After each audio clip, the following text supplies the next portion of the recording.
넷플릭스 드라마 폭삭소가수다에서 아이유가 108배를 올린 그곳. 제주도 배경의 드라마지만 정작 그 장면이 촬영된 곳은 제주가 아닌 경상북도 청도 운문사입니다. 시작하기에 앞서 구독과 좋아요 부탁드립니다. 운문사를 다시 찾게 하는 매력 중 하나는 바로 솔바람길입니다. 울창한 소나무 숲길에서 시원한 솔바람이 얼굴을 스치고 몸과 마음이 절로 맑아지게 하며 아무것도 하지 않아도 치유받는 길이라고 말합니다. 보통 사찰에는 일주문, 천왕문, 부리문 3개의 문을 통과해야 하는데 운문사에서 일반인이 평소에 지나다닐 수 있는 문은 호거산 운문사라 쓰여진 2층 누각의 범종루가 유일한 문입니다. 들어가자마자 눈길을 빼앗는 소나무, 천연기념물인 처진 소나무가 있습니다. 전해지는 이야기로는 한 고승이 시들어버린 가지를 꽂았는데 그것이 뿌리를 내려 자란 나무라고 하며 수령이 500여 년이 넘어 우리나라 최대입니다. 해마다 음력 3월 3일인 삼진날에는 절에서 사람도 먹지 않는 막걸리 12마를 희석하여 영양제로 주며 애지중지 정성으로 가꾸고 있습니다. 일부러 가져다 놓은 거북이 모양의 바위이지만 마치 오랜 세월 그 자리에 있었던 듯 어디선가 기어나와 쉬고 있는 진짜 거북처럼 보입니다. 나이가 들어가면서 건강도 기울고 걱정도 늘고 바람이 늘어서 항상 어딘가에 의지하고 싶어집니다. 소원을 비는 기도를 하는 것이 꼭 무엇을 이루려는 간절함보다는 무겁게 쥐고 있던 마음을 잠시 내려놓고 가볍게 한숨 돌리고 싶은 마음이 더 큽니다. 1994년에 새로 지어진 대웅보전은 17세기에 지어진 보물 대웅보전이 예불을 드리기엔 다소 협소해진 탓에 정면 7칸, 측면 5칸의 웅장한 규모로 다시 지어진 법당입니다. 이로써 청도 운문사에는 오랜 세월을 품은 옛 대웅보전과 새로운 시대의 숨결이 깃든 대웅보전 두 채가 자리 잡고 있습니다. 가장 오래된 과거불인 연등불, 지금 이 순간의 부처님인 석가모니불, 그리고 아직 오지 않은 세상을 밝힐 미래불 미륵불까지 3세불이 법당의 중앙에 나란히 모셔져 있습니다. 세 분의 부처님을 마주하고 있으면 지나온 삶과 지금의 나, 그리고 앞으로 걸어갈 날들까지 모두 부처님의 자비 아래 놓인 듯한 묘한 위로와 다짐이 마음속에 맺힙니다.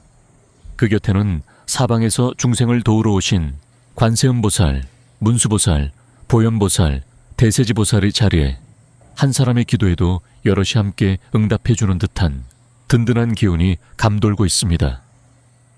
이렇게 과거, 현재, 미래의 3세불과 4대보살이 함께한 공간은 단순한 예불의 자리를 넘어서 지금 내가 짊어지고 있는 삶의 무게와 어디로 가야 할지 모를 앞날까지 잠시 부처님께 맡겨두고 싶어지는 그런 자리입니다. 운문사 대웅보전에선 조용히 부처님 뒤로 돌아가면 또 다른 세계가 펼쳐집니다. 부처님의 가르침을 지키고 실천하며 중생을 돕는 아라한들의 모습을 그린 오백나한도와 그 옆으로는 관세음보살의 자비로운 행적이 섬세한 붓끝으로 펼쳐지는 관세음보살 보문품 변상도가 있습니다.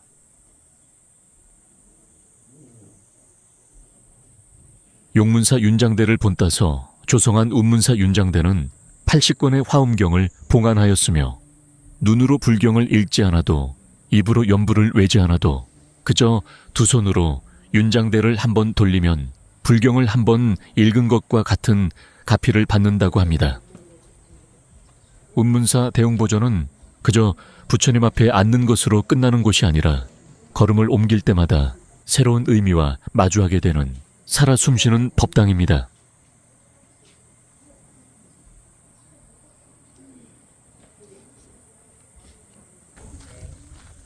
한 건물에 응진전과 조영정 2개의 현판이 나란히 걸려 있지만 문이 열려 있는 응진전에만 들어가 봅니다.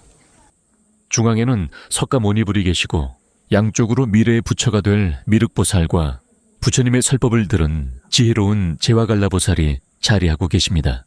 응진전은 진리에 상응하느니 최고의 수행경지에 이른 성자, 번뇌를 끊고 더 이상 태어남이 없는 경지에 도달한 이를 뜻하는 응진 곧 아라한을 모신 정학입니다. 원래 아라한은 초기 불교에서 수행자의 단계를 나타내는 말이었지만 시간이 흐르며 깨달음을 완성한 성자를 뜻하는 이름이 되었습니다. 눈을 감은 분, 멀리 바라보는 분, 미소를 띈 분, 생각에 잠긴 듯한 분, 저마다 다른 모습으로 앉아 계시는 16분의 나은 상을 보고 있으면 수행의 깊이와 인간의 내면이 얼마나 다양한지 새삼 느껴지곤 합니다.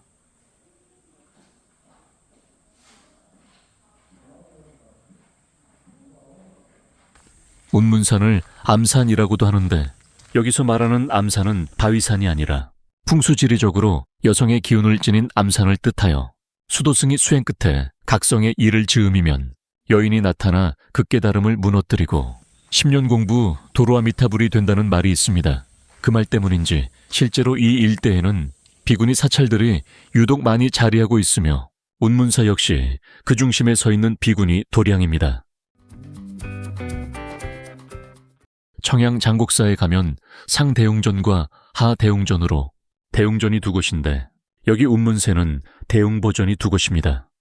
비로전과 대웅보전 두 개의 편액이 걸려있는 이곳은 비로자나부를 모시고 운문사 신앙공간의 중심적 역할을 하였던 곳이며 보물로 등록 당시 대웅보전 현판을 달고 있었으며 세월이 흘러 새대웅보전을 짓고 이 건물은 비로전 편액을 달고자 했으나 문화재청에서는 등록된 명칭을 변경할 수 없다는 반대로 한절에 두 개의 대웅보전이 있습니다. 가지고 있는 100 중에 120을 주고도 150을 주지 못해 가슴앓이하는 부모, 그 절절한 내리사랑을 보여주는 이야기, 넷플릭스 드라마 폭삭 소가수대에서 애순이에게 아들을 낳아야 한다고 시어머니와 시할머니가 함께 절에 방문해 108배를 드리는 장면이 나오는데 아이유가 108배 하는 장면을 촬영한 곳이 바로 여기 운문사 비로전입니다. 꼼꼼하게 보아야만 보이고 모르면 그냥 지나치는 비밀, 비로전 서쪽 천장에는 종을 매단 반야용선이 있습니다. 인간을 극락으로 인도하는 반야용선을 타야 할 보살이 반야용선을 탈까 말까 고민하다 배가 출발하자 한 발 늦은 보살은 사공이 던져준 밧줄에 악착같이 매달려 서방 극락정토로 들어갈 수 있었습니다. 그때 붙여진 이름이 악착보살입니다. 악착같이 하는 사람은 끝내 원하는 바를 이룰 수 있다는 교훈을 남겨줍니다. 무언가를 이루고 싶다면 지금 당신의 손에도 밧줄 하나는 쥐어져 있을지도 모르며 지금보다 훨씬 멀리 원하는 곳까지 데려다 줄 수 있습니다.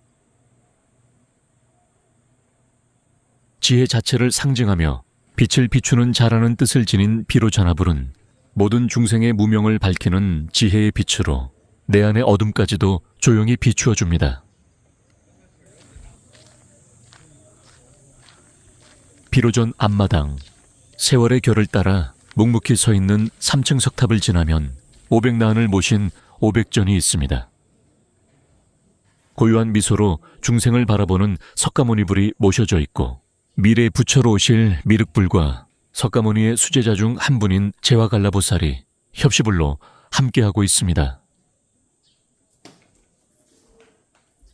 운문사 500전에는 모습도 표정도 손짓도 제각각인 500분의 나은이 모셔져 있는데 그 수많은 얼굴들 속에서 이상하게도 꼭 나를 닮은 한 분을 마주치게 된다고 합니다.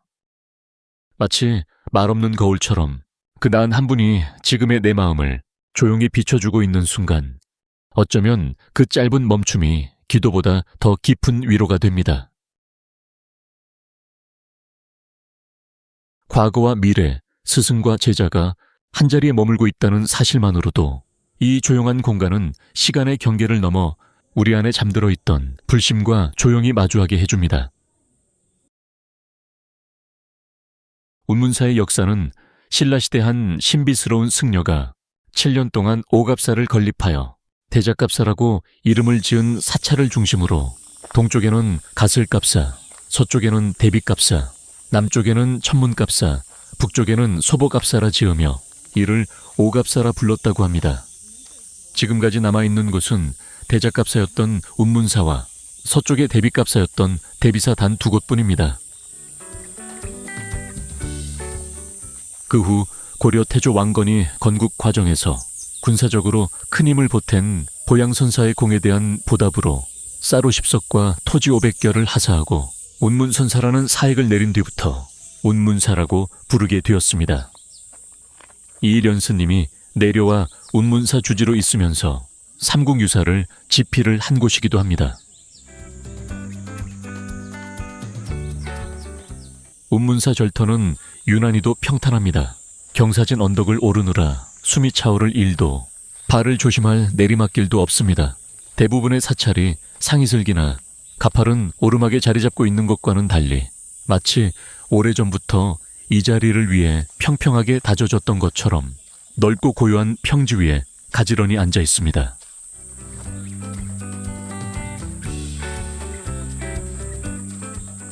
운문사 만세로는 바닥 면적만 해도 무려 200평에 이르는 매우 큰 건물로 법회와 설법이 이루어지는 큰 강당 역할을 해왔으며 범종루가 세워지기 전에는 종각의 역할도 담당했습니다. 지금은 어린이 여름 불교학교의 주요 활동장이 되어 아이들이 바루공양을 체험하고 합반 수업이나 율동, 놀이공간으로 이용하고 있습니다. 운문사 명부전은 지옥의 고통 속에 있는 중생들까지 단 한 명도 빠짐없이 제도하겠다는 깊은 서원을 지닌 지장보살님을 중심으로 모신 정악입니다.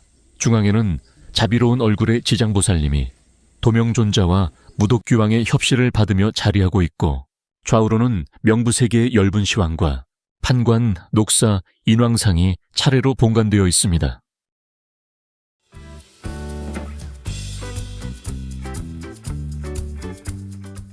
홀로 모셔진 관세음보살은 누구보다도 자비로운 마음으로 중생의 아픔에 응답하고 때로는 어머니처럼, 때로는 스승처럼 우리 삶 가장 가까운 곳에 머물러 계신다고 믿습니다. 이름 하나만으로도 이미 다정하고 다가갈 수 있는 보살, 그것이 바로 관세음보살입니다.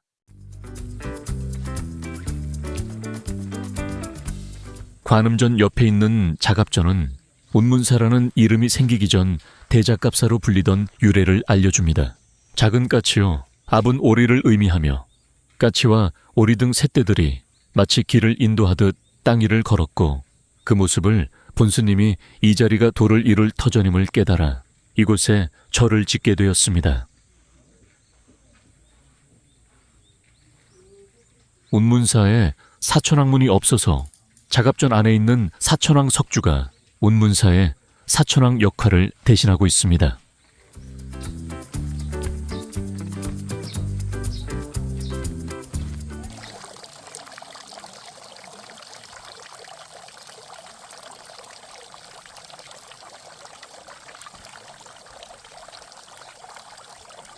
운문사 내부는 굉장히 넓지만 스님들의 수행 공간이 많아서 외부인의 출입이 제한되어 있는 곳이 많이 있습니다.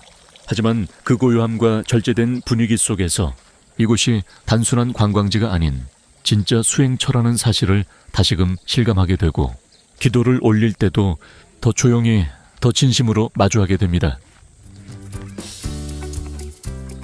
운문사에는 정각이 유난히 많다 보니 이곳에 칠성각이 있다는 걸 모른 채 그냥 돌아가는 분들도 있습니다.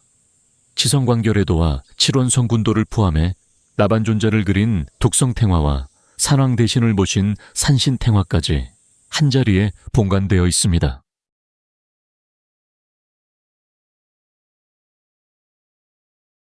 나의 문화유산답사기의 저자 유홍준 교수는 정년 퇴임 후 청도 운문사 앞에 감나무집을 사서 여관을 열고 조용히 살아가는 것이 소원이었다고 말한 바 있습니다.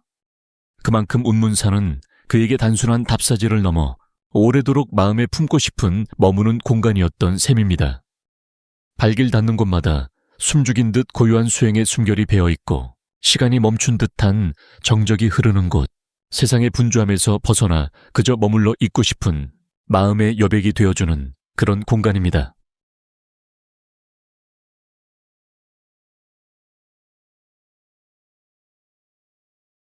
유흥준 교수의 말에 의하면 운문사를 제대로 보려면 새벽 예불을 반드시 봐야 하는데, 예불을 보지 않았다면 운문사를 다 보고 온 게 아니라고 하며, 만약 새벽 예불이 어렵다면 하루의 끝자락에 열리는 저녁 예불이라도 반드시 마주해야 한다고 합니다.